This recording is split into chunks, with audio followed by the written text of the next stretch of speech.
উম্মে সালমা বলেন, হুজুর কেন কান্দেন রক্ত মাখা মাটি শরীরে লইয়া? আমার নবী বলেন, উম্মে সালমা রে, বোতলের মাটির দিকে তাকাইয়া দেখ, বোতলের মাটির অবস্থাগুলো দেখ। উম্মে সালমা বলেন, তাকাইয়া দেখি বোতলের মাটি লাল হয়ে গেছে। আবার রাসূল বলেন, উম্মে সালমা রে, আমার হুসাইন কারবালায় নাই রে, কারবালায় না। উম্মে সালমা বলেন, প্রশ্ন করলাম, ইয়া রাসূলুল্লাহ, হুসাইন তো কারবালায় শহীদ, আপনার রওজার পাশে কাঁদলো কে জানতে চাই। আমার নবী বলেন, আরে উম্মে সালমা, আমার হুসাইন যখন কারবালার জমিনে তীরের আঘাতে নানা কইয়া ডাক মারছে রে, আমি নবী রওজার থেকে বাহির হইয়া দৌড় মারছি। ওই সময় রহমতের ফেরেশতারা আমার রওজার পাশে বসে বসে কাঁদছে। আমি কারবালায় যাইয়া দেখি আমার হুসাইন তীরের আঘাতে রে নানা নানা কইয়া গড়াগড়ি করে। আমি হুসাইনকে আটকাইয়া ধরছি। হুসাইন তীরের আঘাতে যতটা গৈর দিছে রে, আমি রাসূল হুসাইনের সাথে ততটা গৈর কারবালার জমিনে দিয়েছি। এই হুসাইনের রক্ত কারবালার মাটিতে পড়েছে, এই রক্ত মাখা মাটি আমি নবীর গায়ে লাগছে।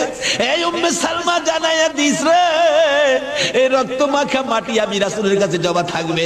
হাশরের জমিন যেদিন কায়েম হবে, আমি আমার মাওলার দরবারে হুসাইনের রক্ত মাখা মাটিগুলি তুলে ধরবো। মাবুদ, আমার মেয়ে ফাতেমা সন্তান কুরবানি করেছে আমার উম্মতের নাজাতের জন্য।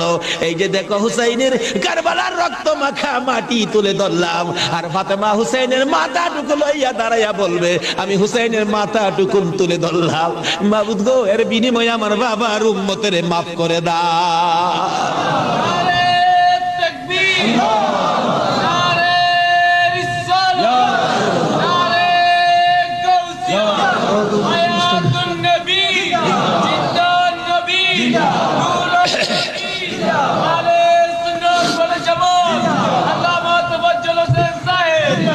ভাই সাহেব, এই যদি হয় হুসাইনের রক্ত আমাদের নাজাত, এই যদি হয় ফাতেমার সন্তান কুরবানি করে আমাদের জন্য, রাসূল যদি এত কষ্ট করে আমাদের জন্য, এই আহলে বায়াতের মহব্বত আমাদের কাছে থাকা দরকার আছে কিনা বলুন তো? তাদের আলোচনা, তাদের জীবনী আমাদের প্রত্যেকের অন্তরে রাখা দরকার আছে কিনা বলুন তো? আল্লাহ আমাদেরকে আজকের মাহফিলে সে বুঝটুকুন দান করে দেখ, সকলে বলুন আমিন। আসুন আজকে দোয়া হবে। এই মাহফিলের আয়োজন যারা করেছেন, এই ব্যবসায়ী ভাইদের ব্যবসায়ীর জন্য আল্লাহ বরকত দেন। খাস করে শুনলাম যে তারা সংগঠন করে এই মাহফিলের জন্য 3 টাকা করে রোজ জমা করে এই কষ্ট করে হুসাইনের প্রেম ভালোবাসা, নবীর প্রেম ভালোবাসার পরিচয় দিয়েছেন। আজকে আল্লাহ আমাদেরকে কি দেয় এটা দেখবো আখিরি মোনাজাতের মধ্যে। প্রশ্ন করবেন, হুজুর কি দেখবো? দেখবেন মোনাজাতের পর যদি দেখেন শরীরটা হালকা লাগে, মনটা শান্তি লাগে, তাহলে মনে করবেন এই মাহফিলের বরকতে জীবনের গুনাহ মাফ করে যা দাবি করছিলেন সব পুরা করে দিয়েছে। আসুন দোয়ার আগে ওই নবীর প্রেম ভালোবাসা মহব্বতের সহিত একটু দুরূদ ও সালাম মদিনা পাঠায় দে। ইয়া নবী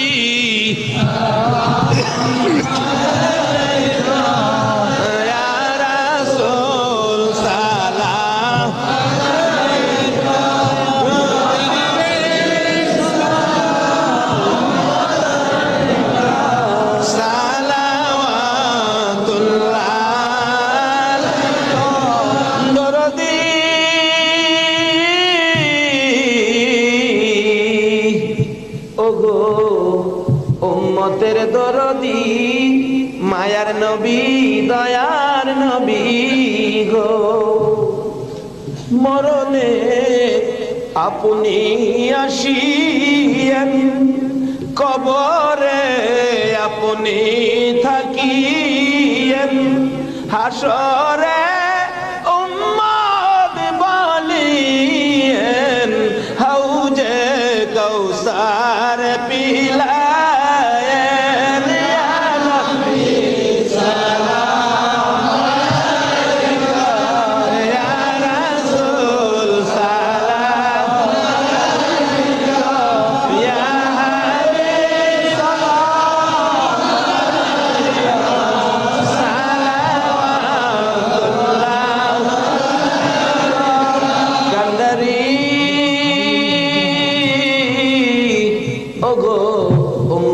কান্দারি, গুনাহগারের বন্ধু, দয়ার নবী, মায়ার নবী, ও উম্মতের কান্দারি।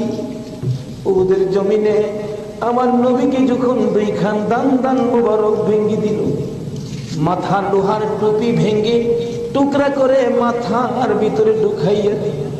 আমার নবী বেহুশ হইয়া যখন পড়ে যায়, জিবরাইল আমার নবীকে দুই হাতে উঠাইয়া উহুদ পাহাড়ের মাঝামাঝি একটা পাথরের কাছে যাইয়া ডাকতেছে, উহুদের পাথর রে দেখ, যেই নবী না হইলে তুই হতে না, আমি হইতাম না, কোন কায়নাতের কিছু হতো না, এই নবীকে মারতে মারতে বেহুশ করেছে, একটু বিছানার ব্যবস্থা করে দে, আল্লাহর বন্ধুকে শুয়াইয়া রাখি। জিবরাইল বলেন, ডাক দেওয়ার সঙ্গে সঙ্গে দেখি পাথর ফাইটা তোলার মতো নরম বিছানা হয়ে যায়। আমার নবীকে শুয়াইয়া জিবরাইল মাথার পাশে বসে বসে ডাকতেছে, ইয়া রাসূলুল্লাহ, দাঁত ভেঙে গেছে, ব্যথা কেমন লাগে বলুন না। হুজুর গো, মাথা ভেঙে গেছে, ব্যথা কেমন লাগে বলুন না। আমার নবী ডাকতেছে, জিবরাইল দাঁত ভাঙ্গা ব্যথা কেমন জিগাইলি, মাথা ভাঙ্গা ব্যথা কেমন জিগাইলি রে, আমার উম্মতের ব্যথা কেমন জিগাইলি দা। দয়ার নবী, মায়ার নবী গো, 63 বছর কাঁদছো তুমি উম্মতি উম্মতি বলিয়া, এখনো কান্দিতে আছো মদিনাতে শুইয়া। মদিনা রে ও সুন্দর মদিনা, মদিনার পাহাড়, ও পাহাড় রে তুই কত ভাগ্যবান, পাহাড় হইয়া দেখছো আমার দয়াল নবীকে। মদিনার হরিণ, ও সোনার হরিণ রে,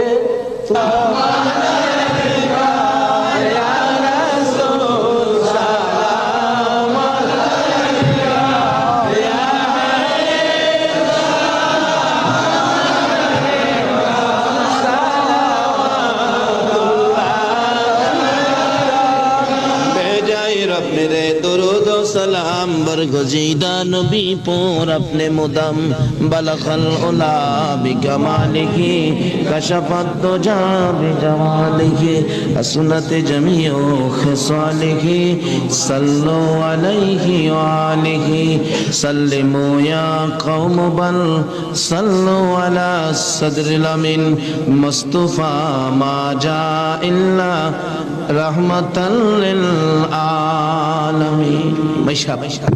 হুসাইনের রক্তের প্রতিদান, হুসাইনকে মহব্বত করতে হবে।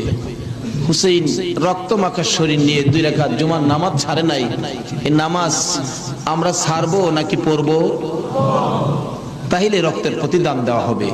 আর প্রত্যেক বছর এই মাহফিলটা আরো গর্জিয়াস করতে হবে, ঘরে ঘরে পৌঁছে দিতে হবে হুসাইনের মহব্বত, আহলে বায়তের মহব্বত, আহলে বায়তের পরিচয়, নবীর প্রেম ঘরে ঘরে পৌঁছে দিতে হবে।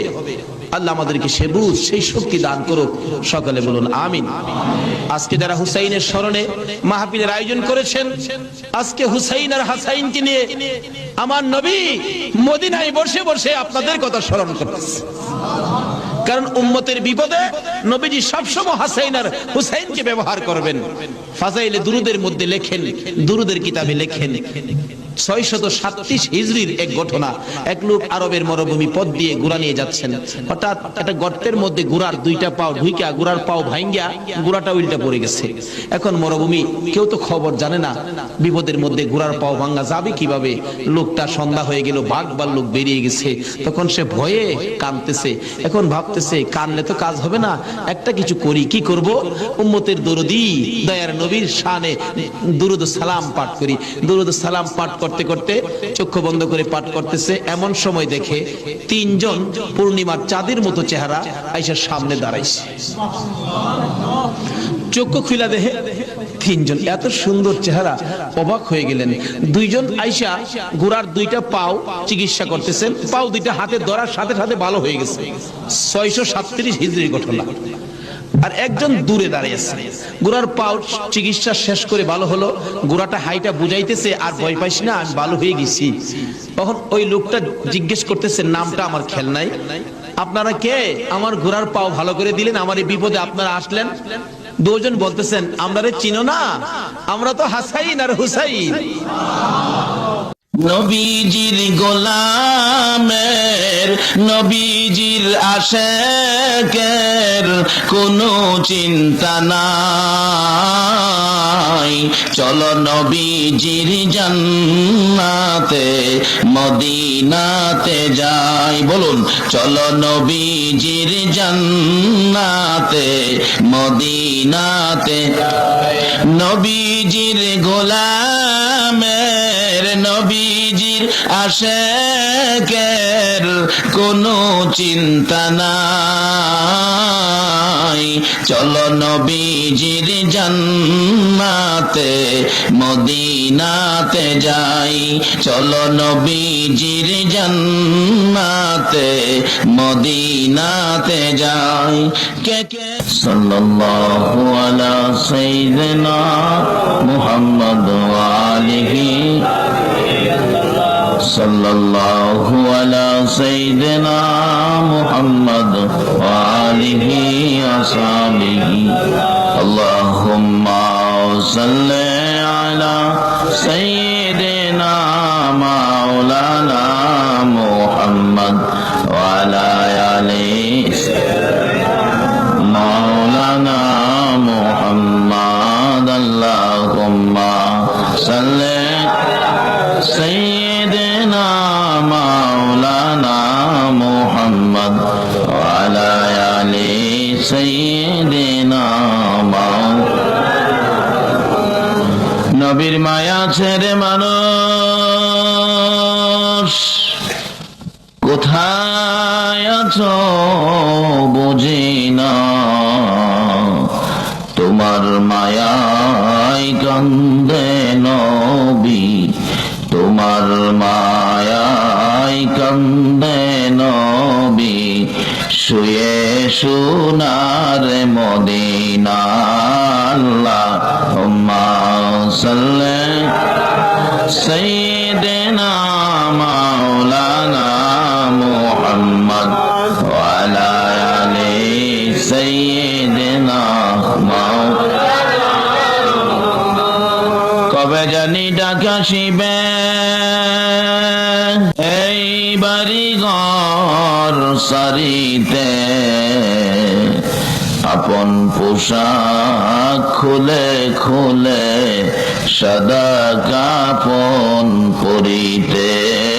আল্লাহুম্মা সাল্লি সাইয়্যিদিনা মাওলানা মুহাম্মদ ওয়া আলা আলি সাইয়্যিদিনা মাওলানা। বালাগাল উলা বিকামালিহি কশফাদ দুজা বিজামালিহি হাসনাত জামিউ খিসালিহি সাল্লাল্লাহু আলাইহি। বাবারা ভাইয়েরা, কষ্ট হইতেছে আপনাদের? আমি এখনো ভূমিকার মধ্যে রইলাম, আলোচনার সামনে একটু লম্বা হবে, একটু কষ্ট কি করতে রাজি আছেন? সবসময় তো ঘুমাবেন, কালকেও ঘুমাবেন, একটা রাত্র দেন। এই রাত্র হয়তো আর কয়টা হায়াতের মধ্যে আছে আমরা কি কেউ বলতে পারি? আজকে এখানে বসা, এমনও হইতে পারে কালকে এমন সময় সাদা কাফন পরি কবর। যদি এই রাত্রগুলো নবীর ভালোবাসায় নিয়ে কবরও যেতে পারি, বলুন আমাদের ভাগ্য ভালো হবে না খারাপ হবে? কবরে যাওয়ার সময় নবীর নামের একটা দোহাই দিতে হয় কিনা? নাকি কোন নেতা নেত্রীর দোহাই দিলে চলবে? বর্তমানে তো তত্ত্বাবধায়ক সরকারের দোহাইও দেওয়া যায় মনে হয়। দেওয়া যাবে কি? কোন দেওয়া যাবে না কেন? যার কথাই ঢাকা থেকে চট্টগ্রাম পর্যন্ত রাস্তার দুই পাশে বিল্ডিং ভাঙ্গা পরিষ্কার, এরকম ব্যক্তির দোহাই কবরে দেওয়া যাবে না? যাই দিব হেরেও ধরবো, যার দোহাই দিব হেরেও ধরবো। শুধুমাত্র একজন ব্যক্তিত্বের দোহাই কবরে দেওয়া যায়, সেটা হলো বিসমিল্লাহি ওয়া আলা মিল্লাতি রাসূলিল্লাহ। নাকি কে কোন পার্টি করেন, কে কোন দল করেন, এই পার্টি দলের নেতা নেত্রীর নাম কইলে ছাইরা দিব? কাজী যার দোহাই কবরে মুক্তি পাওয়া যায়, এই নবীকে চিনা আমাদের দরকার আছে কিনা? কারণ কয়দিন থাকবেন এই দেশে? আমাদের আগে যারা আসছিল তারা চলে গেছে, আমরা যারা আছি আমাদেরও যাওয়ার বিষয় পড়ছে। শুধু খালি ফ্লাইট ডেটটা বাকি। ফ্লাইট ডেট কবে জানি কার ফ্লাইট ডেট হয়, আর মসজিদের ইমাম সাহেব মাইকে ঘোষণা দেয় আগামীকাল সকাল 10:30টায় আব্দুল মালিকের শেষ বিদায়ের অনুষ্ঠান। বলুন অনুষ্ঠানটা কি হবে? জানাজা। দেখবেন একটা বিমান আছে মসজিদে থাকে, সাইরিফায়া বিমান, এটা তেল মোবিল লাগে। বাংলাদেশ বিমানে সৌদি যাবেন আপনাকে হাফ ডাউন টিকিট দিবে, কাতার যাবেন হাফ ডাউন টিকিট, কুয়েত যাবেন হাফ ডাউন টিকিট। মসজিদের কোনায় যে একটা বিমান থাকে এটার মধ্যে কিন্তু হাফ ডাউন টিকিটের ব্যবস্থা, শুধু কি যাওয়ার টিকিট, আসার টিকিট আগে যারা গেছে কেউ আসে নাই, কেউ আসে নাই। আমাদের দেশে একটা প্রচলন আছে গলা কাটা ভিসা। ভাই লাগে বিদেশ গেছে 8 দিন পরে দেখি বাড়ি, কিরে বেটা 2 লাখ টাকা খরচ করে বিদেশ গেলে এখন বাড়িতে কান্দে, সব শেষ। কিসে এয়ারপোর্টে ধরাত পড়ছি, গলা কাটা ভিসা, 8 দিন পরে আবার পাঠাইয়া দিচ্ছে। আচ্ছা, আপনাদের এই এলাকায় কবর থেকে 8 দিন পরে আইসা বলতেছে আমার গলা কাটাই ভিসা কবরে দিছে, এই খবর পাইছেন কেউ? ফাইনাল ভিসা, গলা কাটা ভিসার ব্যবস্থা কবরে নাই। এই ভিসা প্রত্যেকেরই আইসা বলছে, শুধুমাত্র ফ্লাইট ডেটটা বাকি। কবে জানি কার ফ্লাইট ডেট হয়ে যায়, কবে জানি কার বাচ্চা এতিম বাবা বাবা বলে কাঁদবে, কবে জানি কার স্ত্রী বিধবা হয়ে যায়, কবে জানি কার বিছানা খালি হয়ে যায়, কবে জানি কার অফিসে কালো নিশান উড়ায় দেয়। বলুন এই সময় প্রত্যেকের আসবে কিনা? তার আগে লন সম্পর্ক করি ওই ব্যক্তির সাথে যার উপর আল্লাহ নিজে 24 ঘন্টা দুরূদ শরীফ পড়ে। এই নবীর সাথে সম্পর্ক থাকলে লাভ হবে না লস হবে? তাই আসুন, তাই বলতেছিলাম এই নবীর ভালোবাসায় ভারতের জমিনে সে পাকিস্তানি যুবক আব্দুর রশিদ নবীর সরাসরি সাক্ষাৎ। নবী কথা দিয়েছেন আমার পাশের বিছানায় ঘুমাবে। এই নবীর ভালোবাসায় কি লাভ হবে না লস হবে? তাই বলতেছিলাম আসুন এই নবীর পক্ষে আসুন। এই দেশ ছেড়ে দিতে হবে। নবী ছাড়া কবরে যায়েন না, নবী ছাড়া নামাজে যায়েন না, নবী ছাড়া হজ করতে যায়েন না, নবী ছাড়া মাদ্রাসায় যায়েন না, নবী ছাড়া মসজিদে যায়েন না, নবী ছাড়া কবরে যায়েন না, নবী ছাড়া হাসরে যায়েন না, নবী ছাড়া মিজানও যায়েন না। কোন ইবাদত করে নবী ছাড়া যত ইবাদত আছে কোন ইবাদত দিয়ে আমার আল্লাহ খুশি হবে না। বাস্তবে আসুন না, উত্তম ইবাদত নামাজ। আমাদের এই এলাকায় উত্তম ইবাদত কিসের বলে? সারা পৃথিবীতে বল উত্তম ইবাদত নামাজ। এর মধ্যে সারা দিনে 5 ওয়াক্ত নামাজ। প্রথম ওয়াক্তটা হলো ফজর। প্রথম ওয়াক্তটা ফজরের নামাজ কয় রাকাত? 4 রাকাত নামাজ। কিভাবে পড়বেন বলুন তো? 2 রাকাত সুন্নত, 2 রাকাত। আচ্ছা, সুন্নত আগে পড়েন না পরে পড়েন? আচ্ছা, আগে পড়েন কেন?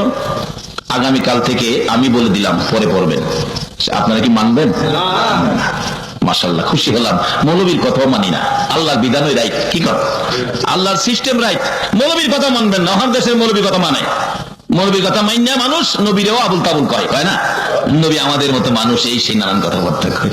নবী আমাদের মতো মানুষের মা আয়েশা সিদ্দিকা বলেন নবীজি একদিন পায়খানা মুবারক আদায় করে আসছেন। পায়খানা মুবারক, পায়খানাকেও শুধু পায়খানা বললে বেয়াদবি হয়, মুবারক বলতে হবে।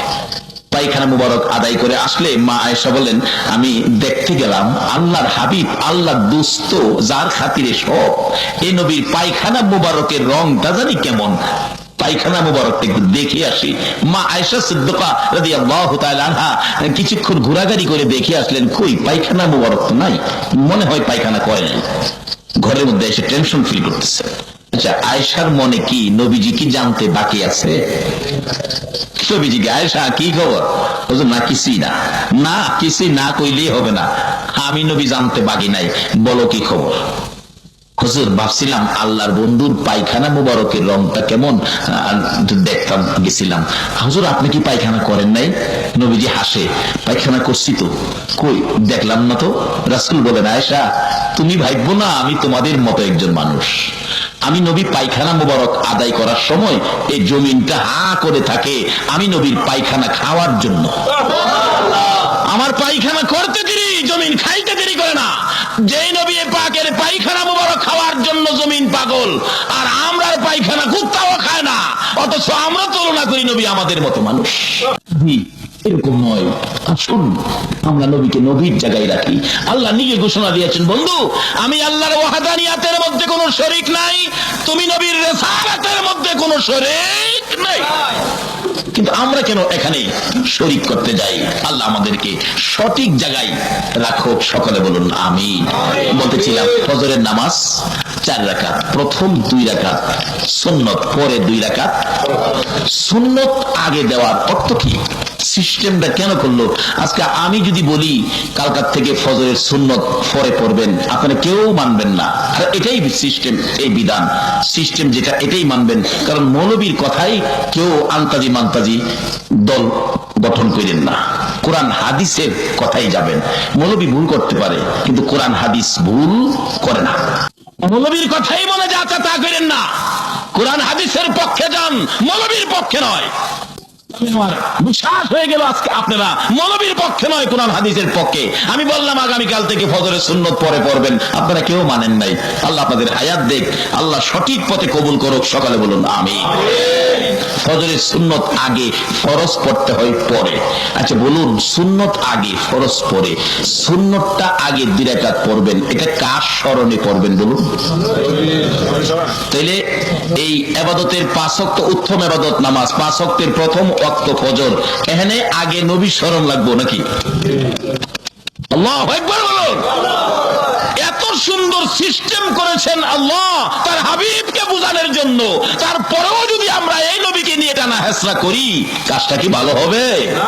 আল্লাহ পাক সিস্টেম করেছেন এই নবী আগে, এই নবী না হইলে এই নামাজও হইতো না। কারণ সকল ইবাদতের দরজা হলো নবী মুহাম্মদুর রাসূলুল্লাহ। মক্কার মদিনায় জঙ্গা লাগছে, মক্কা কই মদিনা রে তোর তো দাম নাই। আমি মক্কা কত দামি জানোস? মদিনা জিগাই এত দাম তোর কি দিয়ে হইল? মদিনা জিগাই মক্কা কই টের পাস না? আমার মধ্যে জমজম, জমজম তোর মদিনায় নাই। আমার মধ্যে সাফা মারোয়া তোর মদিনায় নাই। আমার মধ্যে মিনা মুজদালিফা আরাফা এমনকি খানায় কাবা তোর মদিনায় কি আছে? মদিনা ডাকে, মক্কা জমজম লইয়া বাহাদুরি করিস না, মিনা মুজদালিফা আরাফা লইয়া অহংকার করিস না, খানায় কাবা লইয়া তাকাব্বুরি করিস না। আমি মদিনার দিকে তাকাইয়া দেখ রে মক্কা, এমন এক নবী আমি মদিনার বুকে ঘুমাইছে রে, যেই নবী না হইলে তোর খানায় কাবা হইতো না। সেই নবীকে চিনানোর জন্য আমার আল্লাহ কত সিস্টেম করেছেন। নামাজ পড়বেন উত্তম ইবাদত, ফজর প্রথম ওয়াক্ত, আল্লাহ কয় আগে নবীর স্মরণে 2 রাকাত সুন্নত পড়ো। এই নবী না হইলে ইবাদত হইতো না, মসজিদ মাদ্রাসা মক্কা মদিনা কিছুই হইতো না। কাজী এই নবীর স্মরণে সব। যেমন বাস্তবে আসুন, আপনাদের এলাকায় বিবাহ শাদী হইলে 5টা গরু, 50টা খাসি, 5000 মুরগ, এত বড় ডেকোরেশন আয়োজন, এত রান্না বাড়া। বলুন উসিলাটাকে? আল্লাহ। উসিলাটা কার? বর দোলা। একমাত্র বরের উসিলাই, একজনের উসিলাই কত একটা ব্যয়বহুল একটা আয়োজন, কত বড় ঝামেলা, পরিশ্রম, টেনশন। 8 দিন আগের থেকে বাজার সাজায় শুরু, লাইটিং ফাইটিং এই সেই শুরু করে দিচ্ছে। বলুন এত বড় আয়োজনের পিছনে কারণ কয়জন? একজন। উনি কে? বর। কথাটা বুঝাইতে পারলাম না? উনি কে? আয়োজনের মেন কে? বর। আচ্ছা বিয়ের দিন মেহমান ঠিকই 5000 এসে পড়ছে, কিন্তু বর আসে না। আপনি বলেন, আপনাদের দেশের বিচারে বলুন, বর আসে নাই, মেহমান 5000, মেয়ের বাবা কি এই মেহমান খাওয়াইবো? না। মেহমানের দিকে চাইতেই না, খালি দেখবো গিরে গিরে বর কই। কিরে ভালো, বরের খবর কি? এমনি দেখে বরের বাবা আইছে, বিয়াই কি খবর, ছেলে কোথায়? বিয়াই মনে দুঃখ নিন না, কানা দানা খাওয়ান, ছেলে আজকাল 8টার ফ্লাইটে মালয়েশিয়া চলে গেছে। বলুন মেয়ের বাবা এই আয়োজন কি ছেলে পক্ষের কাউরে খাওয়াইব? যদি একটু গরম হয় লাড়ি লইব, কইব তোরা না খাওয়াইয়া কুকুরে খাওয়াই তো আয়োজন। মেহমান, মেহমানের মর্যাদা নাই কেন? যার খাতিরে মেহমান ইনি সাথে নাই। তাই আল্লাহ বলছে যার খাতিরে ইবাদত, এই নবীর সুন্নত 2 রাকাত। আল্লাহু আকবার বলুন। যার খাতিরে ইবাদত, এই নবীর সুন্নত আগে যদি না লাগাও, আমি আল্লাহ খুশি না, তোমার ইবাদত কবুল করি না। এই নবী হলো আমাদের নবী, যে নবীর নবুয়তির কারণে সকল নবীর নবুয়তি পাইলেন। আজকে সেই নবীর উম্মত আমরা যে কত দামি। আল্লাহ ঘোষণা দিয়েছেন, বন্ধু তোমার একজন উম্মত দুনিয়ার জমিনে থাকতে দুনিয়াটা ধ্বংস হবে না, কিয়ামত হবে না। তবে বিজাতিরা মাঝে মাঝে দাও দেয়, কিয়ামত করতো। একবার আইছিল না চট্টগ্রাম, আসেন নাই কিয়ামত? কয়েক বছর আগে নির্ধারিত টাইম করে দিল কোন বিজ্ঞানী, দুনিয়া বলে কিয়ামতে যাবো, দুনিয়ার হ্যাঁ বাপের। এরকম কি আমরা মুসলমানও দেখছি মাশাআল্লাহ জিনিসপত্রের দাম বাড়াই লিখছে। কই মুক্তারিকে তো শেষ রাখাইবার খায়ালা জি ভোলা কবরদা বাড়ি টানাইছে নাতি নাত কর দেখতে যাইতো ঈমান হারা হয়ে গেছে। নাউজুবিল্লাহ। বলুন কোন বিজ্ঞানীর কথা সত্য হবে না রাসূলের পাকের কথা সত্য হবে? রাসূল তো কিয়ামতের নমুনা দিয়ে গেছেন, বহু দূরে আছে কিয়ামত। এগুলি আজকে আলোচনা নয়, কিভাবে হবে কিভাবে আসবে এটি অন্যদিন। আসুন আমরা সেই নবীর উম্মত, যে নবীর উসিলাতে কুল কায়নাত। আজকে সেই নবীর আদর্শ মুসলমানদের কাছে নাই বিধায় আজকে মুসলমানদের অধপতন। যেই নবীর উম্মতের এত সহজে আল্লাহ পাক মাপ দিয়ে দেন। আমার আলোচনাটা ছিল সেখানে, তারপর আমি কোরআন শরীফ থেকে যা তালাওয়াত করেছি, হাদিস শরীফ থেকে আলোচনায় যাইতেছি, একটু লম্বা হয়ে যাইতেছে। আপনাদের কষ্ট হয় না তো? আবার একটু কষ্ট করেন নবীর পক্ষে। নবী যদি না খাইয়া আপনার আমার জন্য পেটে পাথর লাগাইতে পারে, আমরা কি এটা রাইতের কিছু সময় দিতে পারবো না? যারা এই নবীকে চিনেছে নিজের জীবনটা পর্যন্ত দিয়ে দিছে, আমরা শুধু রাত্রের কিছু সময় দিব, রাজি আছি না? তাই আসুন, বলতেছিলাম আমার নবী রওনা হলেন। নবীর ভালোবাসায় কি পাইবেন সেটার পরেই আমি আমার বাস্তব আলোচনায় যাচ্ছি। সঠিক পথ রাসূলের পথ, সঠিক পথ রাসূলের আদর্শের পথ। কাজে এই পথটাকে ধরতে পারলেই আমাদের মুসলমানদের শান্তি, মুসলমানদের বিজয়। এবার নবীজি যাইতেছেন আবু বকর সঙ্গে। মুখের মধ্যে হাত বুলাইলে, আগে বাড়িঘর ছিল না, এখন বাড়িঘর। কথাটা খেয়াল আছে? এখন তো বাড়িঘর দেখা যায়। হুজুর একটা বাড়ি তো দেখা যায়। রাসূল বলেন তা যাও বাড়ি থেকে আসে দেখো। একটা দৌড় দিলেন, যায় দেখে বাড়ির গেটে যে নাম লেখা, নামের থেকে কে মুসলমান, কে ইহুদি, কে খ্রিস্টান, কে হিন্দু বোঝা যায় না?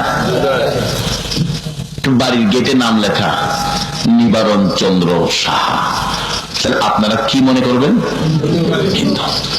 বাড়ির গেটে নাম লেখা চৌধুরী মোহাম্মদ আব্দুর রহমান, এটা কি ভাববেন? মুসলমান। আবু বকর বলেন বাড়ির গেটে নাম দেখে বুঝে ফেলেছি এই লোকটা ইহুদি, কারণ ইহুদির বাড়ির খাউন মুসলমান খাইতে পারে না। দৌড়া এসে পড়ছে, ইয়া রাসূলুল্লাহ বাড়ি আছে ঠিক, কিন্তু খাবার সম্ভব হবে না। কেন? হুজুর গেটের মধ্যে নাম দেখিছি, নামে বুঝে ফেলেছি লোকটা ইহুদি। ইহুদির খাবার না খাইয়া মরে যাবো হুজুর, খাইতাম না। রাসূল বলেন এত পেটে খিদা, একটা কাজ করো, কি দেখো না বাড়িতে কেউ আসেনি, যাও। বাড়ির দিকে তাকায় দেখে আবু বকর একটা মহিলা দেখা যায়, পালঙ্গের মধ্যে বসা, খাড়ের মধ্যে বসা, খাড়ের নিচে ছোট্ট একটা ছাগলের বাচ্চা, আর কেউ নাই। তো জোর দেখলাম একটা মহিলা আছে বাড়ির ভিতরে, ছোট্ট একটা ছাগলের বাচ্চা আছে, আর কিছু নাই। রাসূল বলেন আবু বকর রে, মহিলাটাকে বলো ছোট্ট বাচ্চাটা দেওয়ার জন্য, আমরা দুইজনে দুধ খাইয়া দেই। সুবহানাল্লাহ। বাচ্চা নিজেই ঠিক মতো খাড়াইতে পারে না, নিজেই দুধ খায়, আর রাসূল কয় এটাতে বলে দুধ খাইব। নবীর আঙ্গুলের ইশারায় আকাশের চাঁদ দুই টুকরা হয়, যেই নবীর আঙ্গুলের ইশারায় মৃত ঘাস জীবিত হয়। আল্লাহু আকবার বলো। এই নবী কি বাচ্চা ছাগল থেকে দুধ খাইতে পারবে কিনা? সেই নবী তো আমাদের নবী, যে নবীর উসিলাই কুল কায়নাত, যে নবীর উপর আমার আল্লাহ নিজে 24 ঘন্টা দুরূদ ও সালাম প্রেরণ করতেছে। নবীর নির্দেশে বাড়ির গেটে দিয়ে ডাকে, মা মাগো আপনার ছাগলটা দিবেন, আমরা একটু দুধ খাইয়া দেই। আচ্ছা এই কথা শুনলে মহিলা আসবে না কাঁদবে? হাসে আর কয় তোমার নাম কি? আমার নাম আবু বকর। তুমি কি পাগল? এটা নিজেই দুধ খায়, এটাতে তুমি দুধ খাইবা করতে। আচ্ছা এটার মধ্যে দুধ নাই, এটার থেকে দুধ বাহির করে খাইতালে আপনার কোনো দাবি আছে? আর দাবি থাকবই কেন? এটা তো দুধ নাই, এটার থেকে আমি বাহির করব, আপনাদের কি? কিন্তু নবীজি বাহির করার ক্ষমতা আছে নেই? মাত্রা দেন না, দুধ খাইয়ে দেই। মহিলা কয় এটা নিজে দুধ খায়, এটার তো বলে দুধ খাইবো, তো দেওয়া দরকার। বাচ্চাটা বাহির করে দিলেন, নেন দুধ খান, দুধ খান, দেখি কেমনে দুধ খান। কিন্তু দুধ কি আবু বকর খাইবো না রাসূলের কাছে নিয়ে যাইবো? নবীজির কাছে নিয়ে গেলেন। ইয়া রাসূলুল্লাহ, বাচ্চাটা আনছি। মহিলাটা পিছে পিছে আইসা বাড়ির গেটে দাঁড়ায় রয়েছে, দেখি কি করে। দেখি বাচ্চাটা নিয়ে, ছাগলের বাচ্চাটা নবীজির কাছে দিলে, নবীজি বাচ্চাটা নিচে রাইখা দুইটা হাত বাড়াইছে, আল্লাহ আমার আবু বকর পেটের খিদা, আমারও পেটের খিদা, আবু বকর খাইবো, দুধের ব্যবস্থা করো। আচ্ছা, নবীজি এইভাবে ডাকলে আল্লাহ শুনেনি না? কারো কোনো সন্দেহ আছে?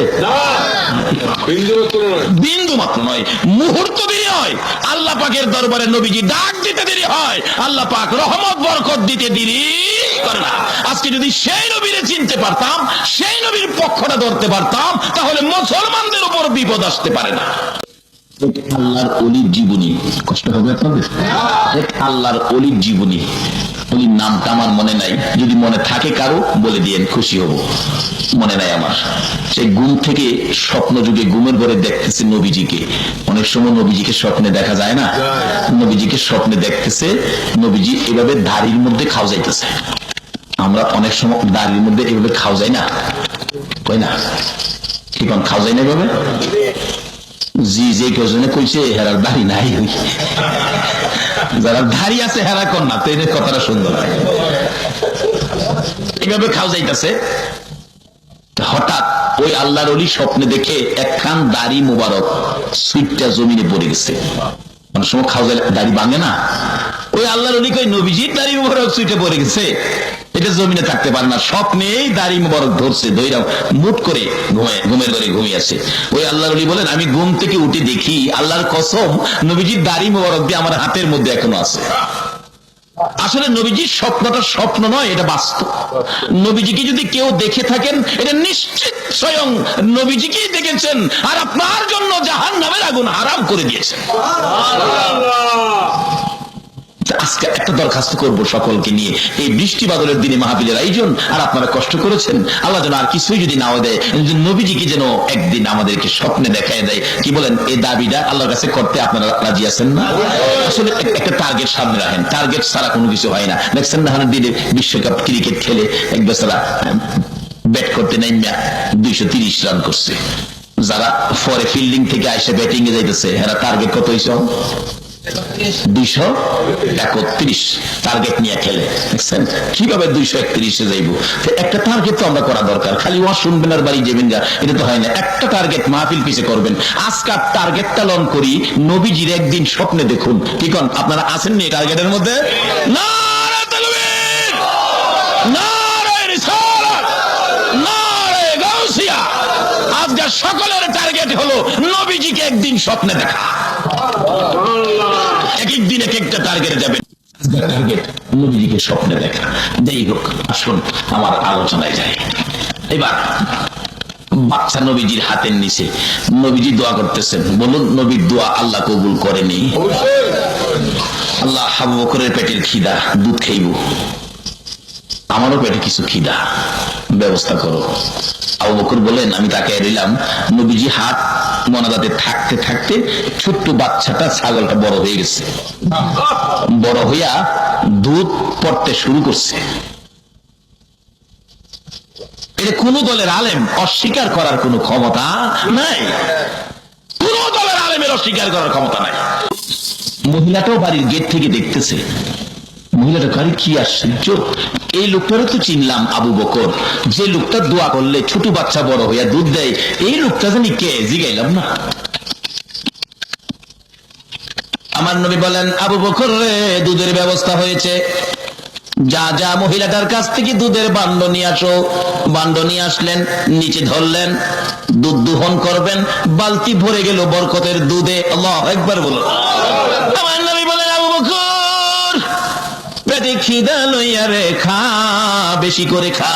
আবু বকর বলেন, ইয়া রাসূলুল্লাহ, আমি আগে কিভাবে খাবো? আপনি নবী আগে খান। নবীজি আগে খাইলেন। বলুন, দুধের দাম আরো বাড়ছে কিনা? আগে দুধ খাইলেন, তারপরে আবু বকরের হাতে দিলেন। আবু বকর বলেন, নবী পাক পেট ভরে খাইলো, আমি আবু বকর পেট ভরে খাইলাম। আল্লাহর কসম, আগে যা ছিল এখনো দুধ তাই দেখা যায়। নবী বলেন, আবু বকর আরো খাবিনি? না হুজুর আর খাবো না। তাহলে দুধ সহ বান্ড সহ ওই ছাগলের বাচ্চা সহ বাচ্চার মালিকের কাছে ফিরাইয়া দাও। দুধ সহ ছাগল সহ বান্ড সহ নিয়ে গেলেন মা। এই জেলাও তোমার ছাগল, এই জেলাও তোমার দুধ, এই জেলাও তোমার বান্ড, সব তোমারে দিয়ে গেলাম। এবার ছাগলের মালিক মহিলাটা ছাগল লইয়া ঘরের ভিতরে যাইয়া ডাকে, ছাগল রে কার পরশে রে? বাচ্চা ছাগল বড় হয়ে গেলে দুধ ছাড়া ছাগল দুধ দিতে শুরু করলে কিতাব লেখি ওই ছাগলটা একটা না 30 বছর পর্যন্ত দুধ দিয়েছে, বাচ্চা বিয়ানের প্রয়োজন পড়ছে না। আমার নবীর মধ্যে বরকত আছে কিনা বলুন? মা বোনেরা আসো না, এই নবীর পক্ষে আসো না। কেন এই নবীর পক্ষে আসবা না? তোমরা মহিলা হইয়া যখন এই পৃথিবীর জমিনে জন্ম নিতা, মা বাবারা তোমাদেরকে কলঙ্ক মনে করে গলায় টিপে মারতো, গলায় ছুরি দিয়ে কাটতো, কোন কোন মহিলাকে জীবন্ত কবর দিয়ে দিতেন কলঙ্ক মনে করে। তোমাদের এই অবস্থা ছিল। যেদিন এই রাহমাতুল লিল আলামিন নবী, রহমতের নবী, বরকতের নবী, উম্মতের কান্ডারি নবী দুনিয়ার জমিনে এসেছে, এদিন থেকে মহিলাদেরকে এইভাবে হত্যা করা বন্ধ করে দিয়েছে। বলুন মহিলারা আগে এই নবীর পক্ষে যাওয়া দরকার আছে কিনা? যদি যাইতে পারো গো মা বোনেরা, তোমাদের পুরস্কারের বাজেট কি হবে এটার পরেই আমার বাকি আলোচনায় যাচ্ছি। এবার যাইতেছে বাচ্চা লইয়া, ছাগলের বাচ্চা লইয়া, দুধ লইয়া ঘরের ভিতরে ঢুকতেছে। বাচ্চাটা 30 বছর পর্যন্ত একটানা দুধ দিলেন। নবীর দুয়ার বরকতে, বরকতের দুধ। আবু বকর আমার নবীকে লইয়া মদিনার পথে যাইতে শুরু করলেন। কিছুক্ষণ পর ওই বাড়ির মালিক ইহুদি বাড়িতে আসছেন। বাড়ির সামনে আইসা দেখে একটা অনুষ্ঠানের আনুষ্ঠানিকতার একটা ঘোষণা এখানে পাওয়া যায়। বাড়ির মধ্যে কি যেন অনুষ্ঠান হয়েছে। একটা রান্না বাড়া খাবার হইলে যেমন বাড়ির আশেপাশে গেলে গন্ধ পাওয়া যায়, ইহুদি বলেন বাড়ির গেটে দাঁড়াইয়া কেমন কেমন লাগতেছে। বাড়ির ভিতরে ডাক দিয়ে ডাকে, বিবি গো বল আজকে আমার বাড়িতে কি হয়েছে? ইহুদি ডাকতেছে, বিবি বল কি হয়েছে? বিবি বলেন, স্বামী ভিতরে আসো, একটা মজার ঘটনা তোমার কাছে বলবো। কি ঘটনা? একজন লোক আসছিলেন, লোকটার নাম আবু বকর, পিছনে আরেকটা লোক। ও স্বামী, যার চেহারাটা পূর্ণিমার চাঁদের চাইতে সুন্দর।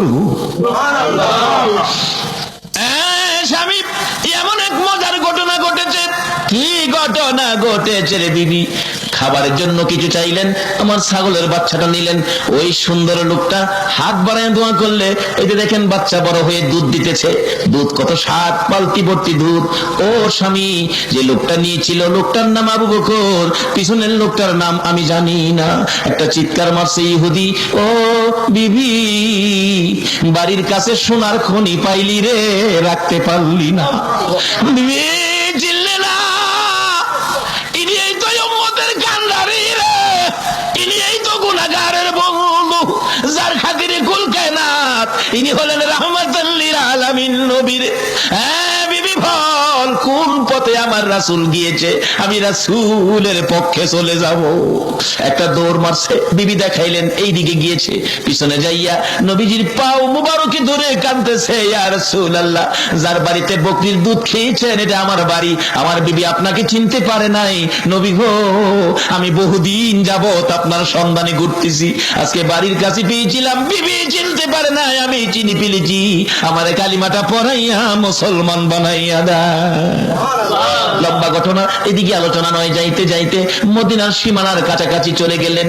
মদিনায় খবর পৌঁছে গেল, মক্কার সূর্য, মক্কার মতি, ও মদিনার মানুষ, আজকে তোমাদের মদিনার দিকে আসতেছে, মক্কার সূর্য বুঝি মদিনায় উদিত হয়ে যাবেন। এই খবর পাইয়া বড় বড় লোকেরা তৈয়ার হয়ে গেলেন। নবীকে নিজের বাড়িতে নিয়ে যাবেন, টাকা পয়সা দিবেন, জায়গা জমি নবীকে দিয়ে দিবেন। এইভাবে লোকেরা প্রস্তুতি নিচ্ছেন। কিতাব লেখে হযরত আবু আইয়ুব আনসারীর বিবি অত্যন্ত গরিব মানুষ, কে দিবেন গো নবীরে ভালোবাসা? আবু আইয়ুব আনসারীর বিবি ঘরের মধ্যে বসে কান্দে, রান্না করে বসে কান্দে, বিছানায় শুয়ে শুয়ে কান্দে। মাবুদ গো, আমি তো গরিব মানুষ, তোমার রাসূল আমার বাড়িতে নিতে পারবো না, কোথায় রাখবো, কোথায় বসাবো, এই ক্ষমতা আমার নাই। একটা কদম যদি আমার বাড়িতে তোমার বন্ধুর লাইগা যাইতো, আমি আবু আইয়ুব আনসারীর বিবির জীবন ধন্য হইয়া যাইতো। মাবুদ গো, আমি তো গরিব মানুষ, তোমার বন্ধুকে রাখতে পারবো না, একটা কদম আমার বাড়িতে তোমার বন্ধুরে লাগাইয়া নিও। এই বলে কান্দে। সকালবেলা ঘুম থেকে উঠে উঠান বাড়ি পরিষ্কার করে ঝাড়ু দেয়, রাস্তাটা পর্যন্ত ঝাড়ু দেয়, না জানি এই রাস্তায় রাসূল আসে। মা বোনেরা, তোমাদের মতোই মহিলা আবু আইয়ুব আনসারীর বিবি সকালবেলা রাস্তা পর্যন্ত পরিষ্কার করে, আর চোখের পানি দূর হয় না, খালি কান্দে। নবীজির একটা কদম যদি তার বাড়িতে লাইগা যাইতো। এবার আমার আল্লাহ ডাকে, এরে আবু আইয়ুব আনসারীর বিবি, আমার নবীর ভালোবাসায় কান্দোস রে, এই চোখের পানির দাম অতি বেশি হয়ে গেছে। আমার আল্লাহ বলেছেন, বন্ধু গো, তোমার ভালোবাসায় যারা কাঁদবে, এই চোখের এক ফোঁটা পানির দাম আমি আল্লাহর আরশের চাইতেও বেশি হয়ে যায়। আবু আইয়ুব আনসারীর বিবি কান্দে নবীজির একটা কদম তার বাড়িতে লাগার জন্য। এদিক দিয়া নবীজি মদিনার সীমানার কাছাকাছি এসে গেছে। মদিনার লোকেরা, ছেলেরা, মেয়েরা পর্যন্ত ওই মদিনার সীমানায় রাসূল পাওয়ার জন্য দাঁড়াইয়া রইছে। মুরব্বীরা দাঁড়িয়ে আছেন, ধনীরা দাঁড়িয়ে আছেন, গরিবরা দাঁড়িয়ে আছেন, সকল শ্রেণীর মানুষ দাঁড়িয়ে আছেন নবীজিকে দেখার জন্য, নবীজিকে বরণ করে নেওয়ার জন্য। কুচি কুচি বাচ্চারা পর্যন্ত, ছোট্ট ছোট্ট ছেলে মেয়েগুলি পর্যন্ত ওই মদিনার সীমানার মধ্যে দাঁড়িয়ে আছে। আল্লাহু আকবার বলো। কুচি কুচি বাচ্চারা পর্যন্ত আমার নবীর সুন্দর চেহারা দেখে সহ্য করতে পারে না। এখনো মক্কা মদিনায় ওই বাচ্চাদের কণ্ঠের নবী দেখার গান, নবী পাওয়ার আনন্দের গানের ক্যাসেট এখনো মক্কা মদিনায় বিক্রি হয়। মক্কাতে বেদাতের ফতুয়া নাই, মদিনাতে বেদাতের ফতুয়া নাই। নবীর আগমনের বাচ্চাদের কণ্ঠের আনন্দের গান, তলাআল বাদরু আলাইনা মিন সানিয়াতিল বিদাই ওয়াজাবাত শুকরু আলাইনা মাদা লিল্লাহি দাই।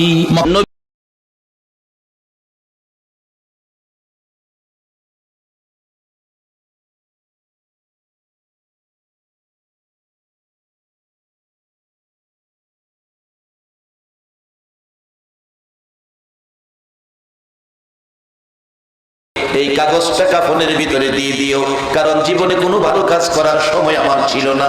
কবরে যাইয়া কোনো প্রশ্নের সম্মুখীন হইলে এই কাগজটাই দেখাবো।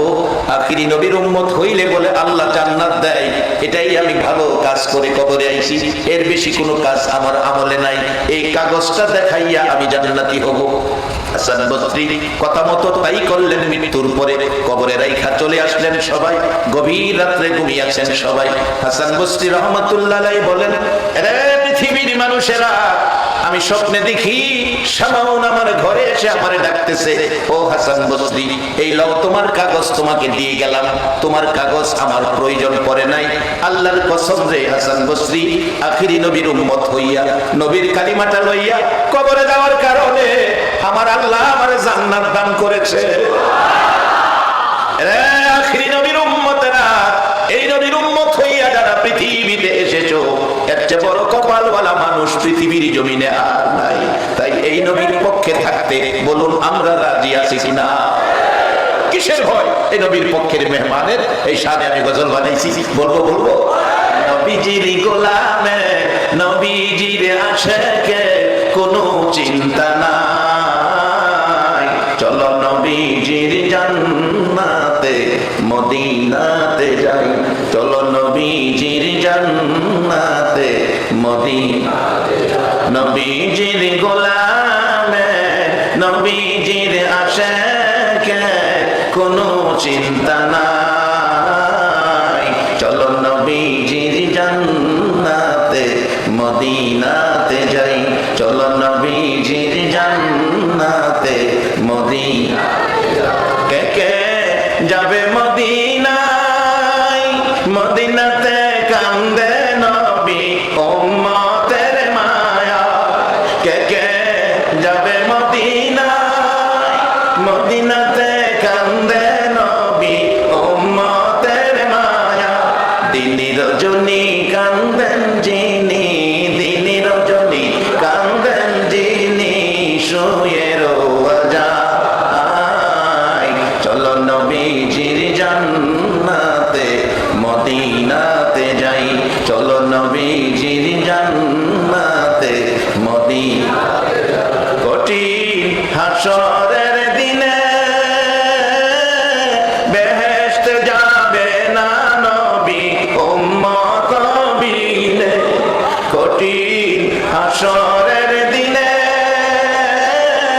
বেহেশতে যাবে না নবী উম্মত বিনে মাফ করিয়ে দিবেন আল্লাহ মাফ করিয়ে দিবেন আল্লাহ নবীর উসিলায় চলো নবীজির জান্নাতে মদিনাতে যাই চলো নবীজির জান্নাতে মদিনাতে যাই মেরাজুন নবী এই ঘটনা কেন ঘটলো তার কারণ কি এত উপরের সফর কেন নবীর করতে হলো নবীর জন্য নয় নবী ঘর বাড়ি করার জন্য নয় নবী গাড়ি বাড়ি করার জন্য নয় নবীর জীবনের সবগুলি কষ্ট উম্মতের নাজাতের জন্য বাবারা ভাইরা মেরাজুন নবী এই বরকতের মাস এই মাসের বরকত কত আমরা জানি না এই মাসটা হলো ভালোবাসার মাস এই মাসটা গুনাহ মাফের মাস এই মাসটা দাবি আদায়ের মাস এই মাসটা দোয়া কবুলের মাস এই মাসটা জান্নাতের ফয়সালা হওয়ার মাস একবার বলুন আল্লাহু আকবার রে বাবারা ভাইরা এই মাসে আমার নবীকে আমার আল্লাহ এমন এক কাজ করিয়েছে সকল নবী রাসূলের জন্য যা ছিল অসম্ভব পৃথিবীর সকল নবী রাসূলের জন্য যা ছিল অসম্ভব আমার নবীর জন্য সেটা হয়ে গেল সম্ভব এমন এক সফর আমার আল্লাহ তার বন্ধুকে করাইলেন যা কোনো নবী রাসূলের পক্ষে সম্ভব ছিল না কেন এই সফর এত উপরে নিয়ে গেলেন বাবারা ইচ্ছে করলে যে আলোচনাগুলো কাবা কাউসাইনে বসে বন্ধুর সাথে বন্ধু 27 বছর আলোচনা করেছেন ইচ্ছে করলে মদিনায় বসে করতে পারতেন ইচ্ছে করলে মক্কায় বসে করতে পারতেন কেন মক্কা মদিনায় বসে না করে এত উপরে নিয়ে গেলেন এর মধ্যে হাজারো কারণ দেখা যায় একটা কারণ হলো এখন বিজ্ঞানের যুগ বিদুর্মীরা বিজ্ঞান দিয়ে আকাশে যায় চন্দ্রে চলে যায় এখন বিদুর্মীরা চন্দ্রে যাবে আকাশে উড়বে মুসলমান যদি উপরে যাইতে না পারে মুসলমানদের দুর্বলতা হবে মুসলমানদের মুখ কালো হয়ে যাবে আমার আল্লাহ বলেন ও বন্ধু এমন সফর তোমারে করাইয়া দিলাম পৃথিবীর বিজ্ঞান কেন বিজ্ঞানের বাবারও ক্ষমতা নাই এই সফর করার জন্য আখরি নবীর উম্মতের মান সম্মান ইজ্জত যেমন বেশি কাম কাজ করে দেখাইয়া দিলেন আমরা ইজ্জত কোনোদিনই আমরা নিচে থাকবো না আমরা উপরে আছি এত উপরে আমাদের নবীরে নিয়ে গেলেন যেখানে জিবরাইল যাওয়ার ক্ষমতা তাই এই নবীর উম্মতের দাম জিবরাইলের চেয়েও বেশি জিবরাইলের ক্ষমতা যেখানে শেষ এই নবীর উম্মতের ক্ষমতা হ্যাঁ তো শুরু এইগুলি রোজগার করে দিয়ে গেছে নবী মুহাম্মদুর রাসূল আজকে তো কষ্ট করে এই মান সম্মান রোজগার করে দাম ইজ্জত রোজগার করে দিয়ে গেলেন যিনি সেই নবীকে নিয়ে আমাদের দেশে টানাটানি কোরআনের আরেক জায়গায় বলেছে লাকাদ খালাকনাল ইনসানা ফি আহসানি তাকওয়িম আল্লাহ নিজে বলেন আমি মানুষ সুন্দর করে বানাইছি ফেরেশতা সুন্দর করে বানাইছি এ কথা আসমানি কোনো কিতাবে নাই কিন্তু আপনাদেরকে সুন্দর করে বানাইছে আল্লাহ কোরআনে নিজে বলেছে তাহলে আপনারা ফেরেশতার চেয়েও শ্রেষ্ঠ ফেরেশতার চেয়েও আপনারা সুন্দর এখন আমাদের কাজ কামগুলি সুন্দর হবে না অসুন্দর হবে কিভাবে সুন্দর হবে এই সুন্দর রাস্তাটা আমাদেরকে বুঝিয়ে দেওয়ার জন্য আল্লাহ কোরআন শরীফ দিয়েছেন তার সাথে সাথে তার হাবিব দুনিয়াতে দিয়েছেন এবং তার হাবিবকে এই মাসে দাওয়াত করে আল্লাহ তার প্রেম প্রাসাদে বসিয়ে একটানা 27 বছর এই কৌশল শিক্ষা দিয়েছে যেই কৌশল আখিরি নবীর উম্মত শিক্ষা পেয়ে এই নবীর উম্মতের মর্যাদা সকল মানুষের মধ্যে আরো বেড়ে গেল একদিক থেকে আল্লাহ বলেছে মানুষ সৃষ্টির সেরা মানুষ সুন্দর কিন্তু আখিরি নবীর উম্মত আপনারা যারা আপনারা কিন্তু তাদের মতো না আরো ভিন্ন যেমন আমাদের দেশে জাতীয় সংসদ আছে সংসদে অধিবেশন চললে এমপি মন্ত্রী মহোদয়রা বক্তব্য দেয় স্পিকারকে লক্ষ্য করে মাননীয় স্পিকার স্পিকার উনিও বলেন মাননীয় মন্ত্রী মাননীয় এমপি মাননীয় এর বাইরে আর যায় একজন ব্যক্তি আছে দেশের মধ্যে যিনি মাননীয় না মহামান্য বলুন তো মহামান্য ব্যক্তিটা একজন আছে উনি কে রাষ্ট্রপতি মাশাআল্লাহ শুধু একজন হলো মহামান্য বাকি সব মাননীয় আদম আলাইহিস সালাম থেকে শুরু করে ঈসা আলাইহিস সালাম পর্যন্ত সকল নবী রাসূলের উম্মত হলো মাননীয়, আর আপনারা যারা আখিরি নবীর উম্মত আপনারা হইলেন মহামান্য। এটা যুক্তিতে আনলাম। এবার কোরআন কি বলছে? কুনতুম খায়রা উম্মাতিন উখরিজাত লিন-নাস। একবার বলুন আল্লাহ। সকল নবী রাসূলের উম্মতের মধ্যে আখিরি নবীর উম্মত প্রথম, সকল মানুষের মধ্যে আখিরি নবীর উম্মত শ্রেষ্ঠ। কোরআন শরীফে কথাটা কার? এখন এই শ্রেষ্ঠত্ব ধরে রাখা বলুন আমাদের দরকার আছে কিনা? আমি বলবো শ্রেষ্ঠত্ব বুঝে শুনে ধরে রাখার জন্য এমন একটা মাহফিল প্রয়োজন। আজকে মিম কমিটির সদস্যরা আপনাদের সহযোগিতায় একটা বাৎসরিক মাহফিল আয়োজন করেছে। একটা বাৎসরিক মাহফিল প্রত্যেকটা মহল্লায় মহল্লায় দরকার। কারণ রাসূল এত কষ্ট করেছে আমাদের জন্য, নিজের জন্য নয়। হুকুম দিয়েছে আল্লাহ, কষ্ট করেছে নবী, শান্তি পাবো বেহেশতে গেলে আমরা, কিন্তু কষ্ট তো করলো নবী। এত কষ্ট করে যেই পথ জান্নাতের শান্তি উপভোগ করার জন্য রাসূল আমাদেরকে দেখাইয়া গেলেন, সেই পথে চলা বলুন আমাদের দরকার আছে কিনা? সেই পথটা বোঝার জন্য আজকের একটা মাহফিল প্রয়োজন। যেমন বিজ্ঞান প্রয়োজনটা সহজ করে দিল। মোবাইল আপনারা ব্যবহার করেন, আমিও একটা ব্যবহার করি। সারাদিন ব্যবহারের পর রাত্রে আমরা মোবাইল কি করি? চার্জে লাগাই। সারাদিন ব্যবহার চলে, চার্জ কমে, রাত্রে চার্জে লাগাই। একটা ইমানদার আখিরি নবীর উম্মত মুসলমান তার ইমানি অবস্থায় এই ফিতনার যুগে, আখিরি যুগে, শেষ যুগে চলাচলের মধ্যে যাই ঝামেলা থাকে, এর মধ্য থেকে ইমান মজবুত রাখতে বাধা বিঘ্ন, ইমানে দুর্বলতা আসে, ব্যাটারির চার্জ যেমন কমে, এই চলাফেরাই বেশ কমে। ফিতনার যুগে মুসলমানদের ইমানের চার্জ কমে যায়। এজন্য একটা কোরআনের মাহফিল যদি হয়, তাহলে এই মাহফিলে যখন ইমানদাররা বসে কোরআন সুন্নাহর আলোচনা শুনবে, এক মাহফিলে 1 বছরের ব্যাটারি চার্জ হয়ে যাবে। এটা দিলাম যুক্তি। এবার কোরআন কি বলছে? কোরআন কি বলছে একবার বলুন আল্লাহু আকবার। 1400 বছর আগে আপনাদের কথা আমার নবী স্মরণ করে আপনাদের জন্য এক বাজেট আদায় করে দিয়ে গেলেন। বাজেটটা কি? হাদিস শরীফে আসছে, মাজলিসু ফিকহিন খায়রুম মিন ইবাদাতি 60 সানা। মাজলিসু ফিকহিন খায়রুম মিন ইবাদাতি 60 সানা। আজকের এই কোরআনের মাহফিলে যারা বসে আছেন, রাসূল বলেছেন কোরআনের এক মাজলিসে বসার বিনিময় 60 বছর ইবাদতের চেয়েও বেশি নেকি আল্লাহ আপনাদেরকে দান করে দিয়েছে। এখানে অনেকের 60 বছর বয়সই হয় নাই, কিন্তু আমরা এই মাজলিসে আসার কারণে 60 বছর শুধু সীমাবদ্ধতা দেয় নাই, বলছে খায়রুম মিন ইবাদাতি 60 সানা, 60 বছর ইবাদতের চেয়েও বেশি।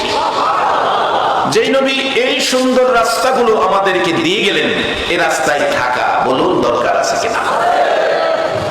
আমার নবীর মেরাজের পক্ষে বসতে আপনারা রাজি আছেন কিনা? নবীর মেরাজ কি ঘরের ভিতর হয়েছে না বাহিরে হয়েছে? ঘর থেকে বাহির করে সফর করিয়েছে। আজকে সেই মেরাজের মাসে আপনারা ইমানদার হয়ে ঘর থেকে বেরিয়ে আসছেন। আল্লাহ যেন এটা মেরাজের বরকতে কবুল করে নেয়। বাবা আসুন, এই মাহফিলে আমাদের বসতে হবে। এই জন্য আমরা মহামান্য, আমাদের কিছু রাস্তা আছে। যেমন মহামান্য যিনি, ইনি রাষ্ট্রপতি। আমাদের ভৈরবের রাষ্ট্রপতি ছিল, তো এই ব্যাখ্যাটা আমি খুব ভালো বুঝি। রাষ্ট্রপতি হওয়ার পর তার উপর প্রটোকল আরোপ হয়। প্রটোকল, বিধিবিধান, নিয়ম নীতির মধ্যে থাকতে হয়। ইচ্ছে করলে রাষ্ট্রপতি বঙ্গভবনের সামনে দাঁড়ায় একটা চা খাইতে পারবে না, প্রটোকলে নাই। কিন্তু একজন মাননীয় ব্যক্তি, এমপি মহোদয়, মন্ত্রী মহোদয় চার দোকানে, আপনার ঘরে বাইরে চা খাইতে পারবে। কিন্তু একজন রাষ্ট্রপতি পারবে না, তার উপর প্রটোকল আছে। আমরা যেমন কোরআন শরীফের মধ্যে আল্লাহ আমাদেরকে দামি ঘোষণা করেছেন, আমরা মহামান্য, আমাদের উপর প্রটোকল আছে। রাসূল বলেছেন তোমাদের উপর দুইটা জিনিস আমি দিয়ে গেলাম, একটা হলো আল্লাহর কোরআন, আরেকটা হলো নবীর সুন্নাহ। এই দুইটার মধ্যে যারা থাকবে তারা জাহান্নাম কি জিনিস দেখবেই না, বিনা হিসাবে 10টা পৃথিবীর সমান একটা জান্নাতের মালিক হয়ে যাবে। এই ব্যক্তিগুলিকে যারা জবানে পড়েছে কালিমা লা ইলাহা ইল্লাল্লাহু মুহাম্মাদুর রাসূলুল্লাহ।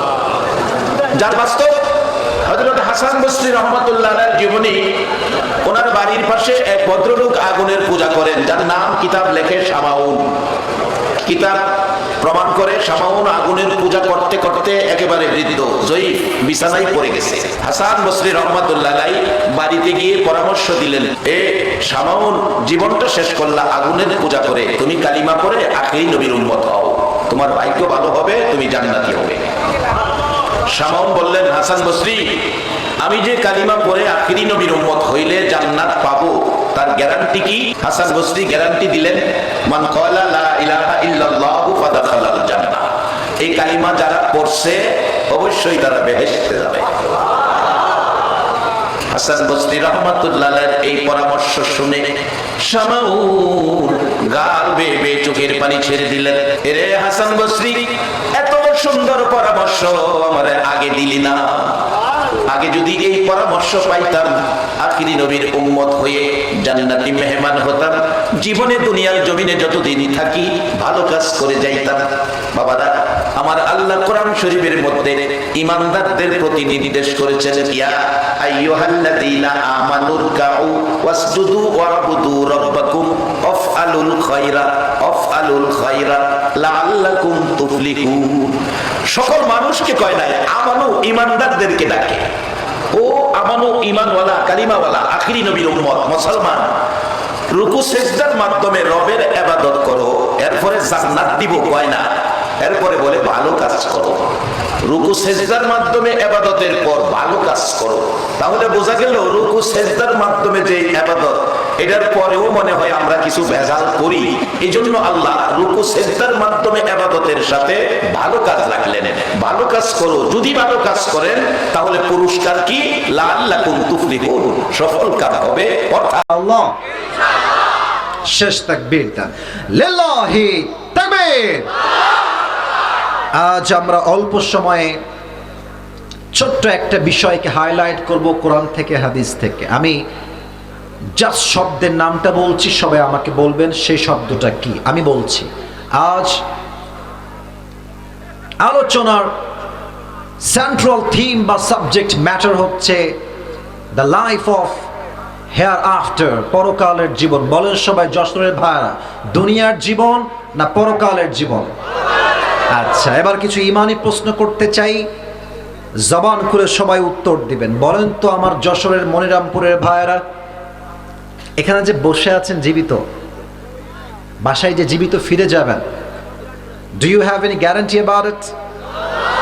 শুনি নাই, কারো কি গ্যারান্টি আছে কোনো? নাই। কুল্লু নাফসিন যায়িকাতুল মাউত, everyone has to take the test of death. প্রতিটা মানুষকে মৃত্যুর স্বাদ গ্রহণ করাবে একজন। আওয়াজ দিয়ে বলেন সবাই, তিনি কে? দুই নাম্বার প্রশ্ন, বুঝে শুনে উত্তর দিবেন, না বুঝলে চুপ থাকবেন, no problem at all, but বুঝে থাকলে উত্তর কেউ বাদ যাবেন না। বলেন তো সবাই, দুনিয়ার জীবনটা কি অধিক উত্তম না আখিরাতের জীবনটা অধিক উত্তম?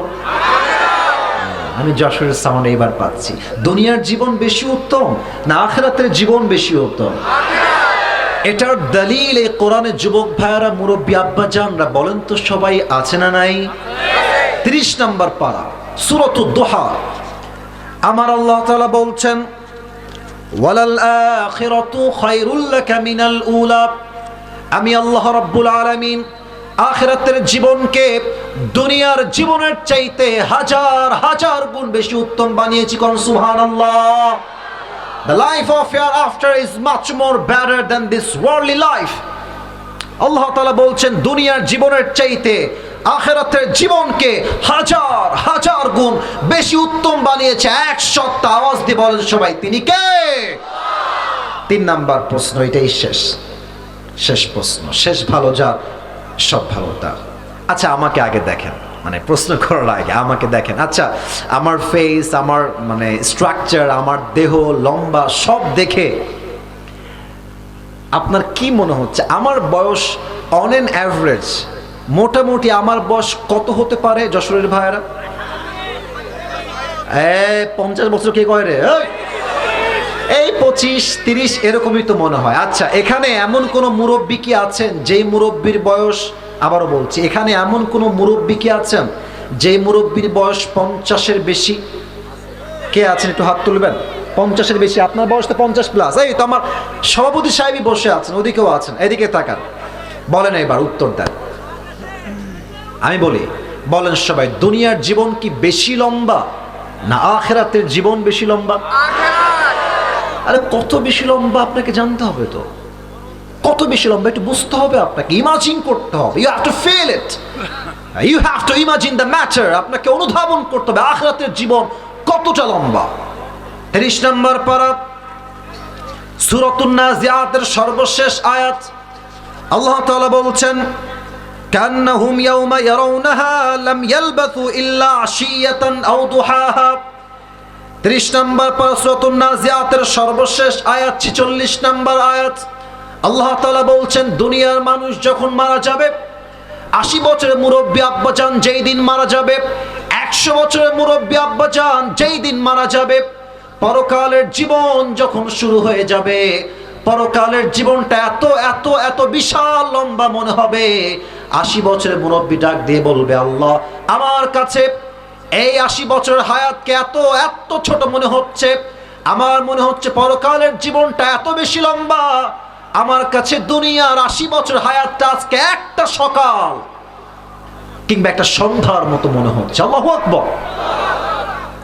80 বছর একটা হায়াতকে মানুষ ভাববে দুনিয়ার একটা সকাল কিংবা একটা সন্ধ্যা। Could you imagine how much long time it is? কতটা লম্বা সময় হবে পরকালের জীবনটা, লম্বা লম্বা হায়াত হবে পরকালের জীবনটা।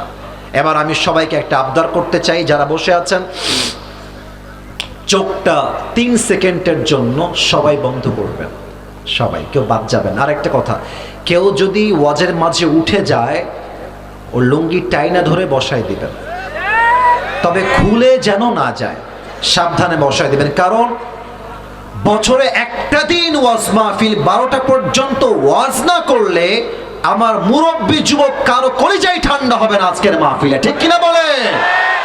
আমি কিন্তু সবার দিকে চোখ দিয়ে আছি, কেউ যেন উঠে না যায়। আবারও বলছি, সবাই চোখটাকে জাস্ট 3 সেকেন্ডের জন্য বন্ধ করবেন। কেন বন্ধ করবেন আমি বলছি। এই পরকালের জীবনটাকে আমি কয়েকভাবে হাইলাইট করব।